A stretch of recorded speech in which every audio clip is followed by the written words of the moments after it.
Esther, chapitre 3. Après ces choses, le roi Assuérus fit monter au pouvoir Haman, fils d'Hammédatha l'Agagite. Il l'éleva en dignité et plaça son siège au-dessus de tous les chefs qui étaient auprès de lui.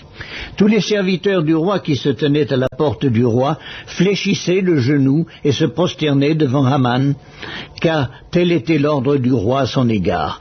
Mais Mardochée ne fléchissait point le genou et ne se prosternait point. Et les serviteurs du roi qui se tenaient à la porte du roi dirent à Mardochée, « Pourquoi transgresses-tu l'ordre du roi ?» Comme ils le lui répétaient chaque jour et qu'il ne les écoutait pas, ils en firent rapport à Haman pour voir si Mardochée persisterait dans sa résolution, car il leur avait dit qu'il était juif. Et Haman vit que Mardochée ne fléchissait point le genou et ne se prosternait point devant lui. Il fut rempli de fureur, mais il dédaigna de porter la main sur Mardochée seul, car on lui avait dit de quel peuple était Mardochée, et il voulut détruire le peuple de Mardochée, tous les Juifs qui se trouvaient dans tout le royaume d'Assuérus.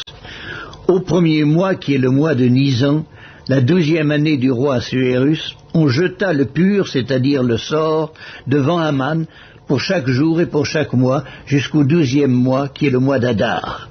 Alors Haman dit au roi Assuérus, « Il y a dans toutes les provinces de ton royaume un peuple dispersé et à part parmi les peuples, ayant des lois différentes de celles de tous les peuples, et n'observant point les lois du roi. Il n'est pas dans l'intérêt du roi de le laisser en repos.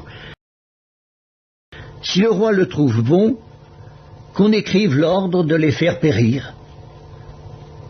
Et je pèserai 10 000 talents d'argent entre les mains des fonctionnaires pour qu'on les porte dans le trésor du roi. » Le roi ôta son anneau de la main et le remit à Haman, fils d'Hammédatha l'Agagite, ennemi des Juifs.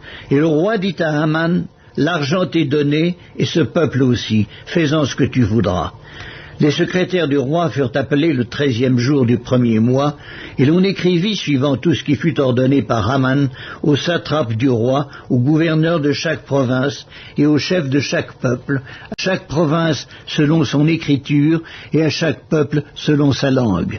Ce fut au nom du roi Assuérus que l'on écrivit, et l'on scella avec l'anneau du roi.